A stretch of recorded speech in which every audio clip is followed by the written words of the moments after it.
An easy way to freak anyone out is to take a look at where they come from. Whatever their heritage may be, you can guarantee there are some very scary, very specific creatures that make their blood run cold. It's a universal human experience, inventing and running with all sorts of mythical creatures meant to scare people in line with society. Some may be similar across many different mythologies, and some may be so out there that nobody else has anything even remotely like them. But in the end, they all serve the same purpose, scaring the daylights out of a whole lot of people. It's almost impossible to imagine the world without legends concerning demons like this, wouldn't you say? So with that in mind, let's count down the top 5 scary demons in folklore. Coming in at number 5, we've got the Black Shuck. This unbelievable creature is no fairy dog, that's for sure, although those aren't anything to laugh about either.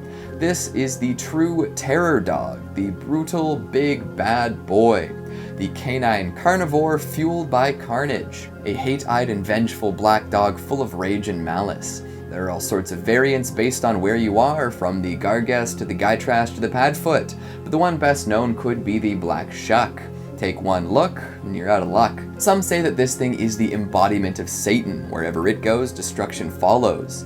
A harbinger of doom with blazing red eyes. If you see one, you're supposed to hide or make sure not to look at it.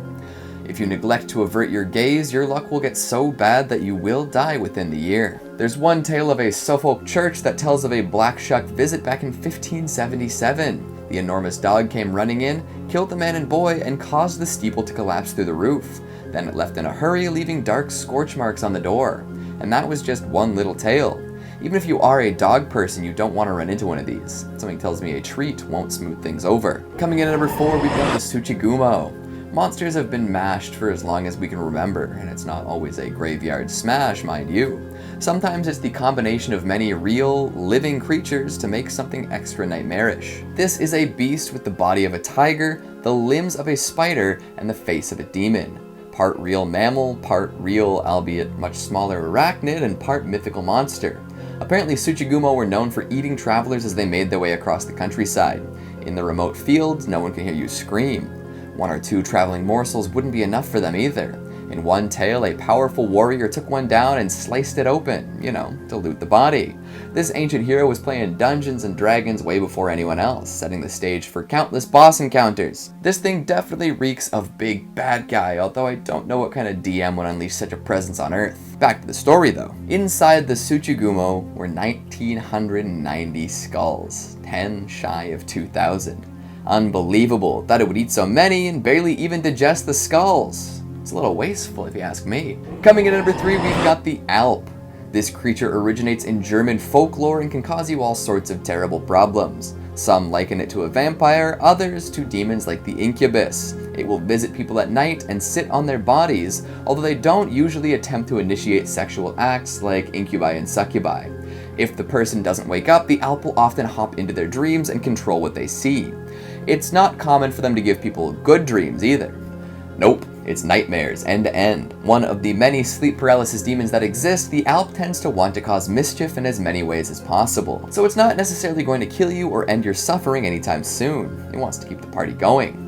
Dream visits and nightmare manipulation are only part of what makes an Alp scary and annoying. It drinks blood from people's nipples and plays all sorts of heinous pranks, from spoiling milk to rediapering babies to tying up horses' tails into knots.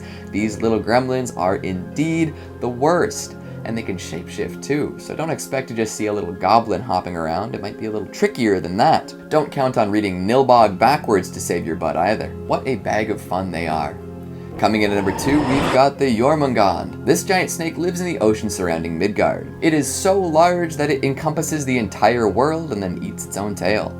As I previously mentioned, it's the sibling of Fenrir, which is kind of odd considering that one is a wolf and one is a snake, but hey, Loki definitely got around. Jormungandr is famous for its rivalry with Thor. The two would engage in many legendary battles over the years. One of said tales has Thor fishing in the sea for the serpent. He snags it and starts pulling. As it gets closer to the surface, the giant Mir becomes terrified.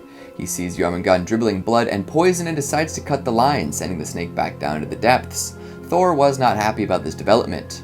Later on, of course, the two meet during Ragnarok. One telltale sign that Ragnarok is coming is the violent unrest of the seas. This happens because our slippery pal here has released his tail from his mouth and begins to flop onto land. Once this happens, it will spit poison to fill half the earth. The snake and the god do battle, with Thor emerging victorious but then succumbing to poison. Lose, fellas, that's not how we wanted this to go. Another fun fact about this gigantic serpent is that continental Germans used to attribute earthquakes to its movements, which is especially terrifying in context.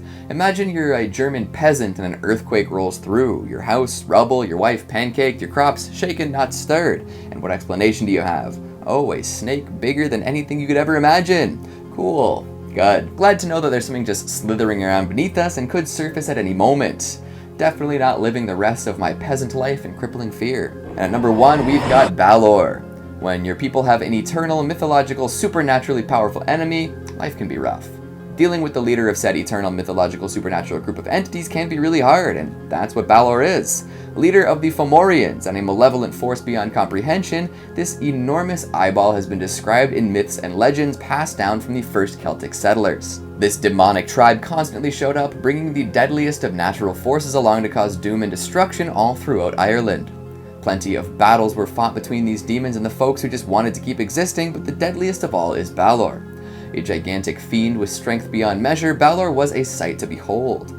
However, you didn't want to look directly at him. He had an enormous eyeball, rumored to be poisonous, that would turn the tide of any skirmish. It was so big, in fact, that it required a team of servants to manually open and close it. Anyone who he pointed said humongous eyeball at would perish, and this became a keystone weapon in the Fomorian arsenal. For ages, these demons dominated the Celtic settlers, forcing them back and preventing them from truly taking hold of the land. However, there was a prophecy that did not bode well for the demonic tribe. Apparently, his grandson would one day strike him down and dethrone the Fomorians in one decisive blow.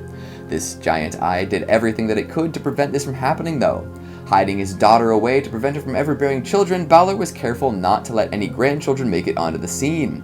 However, a priestess managed to sneak a human hero into her quarters, and this man seduced the woman, resulting in triplets, only one of which survived. And wouldn't you know it, the surviving sibling grew up to be the heroic Lou Lamfada. Lou was an ace with the good old slingshot and managed to get his granddad right in the eye. There's something about slingshots and giant eyeballs in mythology, eh? This bullseye was enough to down the legendary giant, forcing the rest of the Fomorians back into the sea, finally freeing the humans from years of terror. We haven't heard much from them since, so maybe they're waiting for another leader with a power as strong as the poisonous eye. But in the meantime, things seem to be pretty good in Ireland, you know, for now. Well, that only scratches the surface of fearsome folkloric creatures. Who would have thunk that humans could come up with that many awful things to scare ourselves silly with? I guess we've always liked living with a little bit of healthy fear somewhere in our gut, yeah? So, what'd you think of the list? Did you agree with my picks? Which demon in folklore makes your blood turn to ice? Make sure you let me know down in the comments. Speaking of comments, let's take a look at some of your more longitudinal ones from the top 5 haunted books you need to pray before reading, part 2. Murderous Koala says, one day I'll have a library with these types of books. I wish you all the best in your very dangerous literature collection. Twist of Fate Studios says, if the Torah was written by God utilizing a human vessel as a scribe, then couldn't it be argued that the work of Lovecraft and the other writers of these cursed books be the same thing? I suppose so, although I'm not sure how I feel about opening up the ability to claim any sort of fiction as prophetic vision of things to come.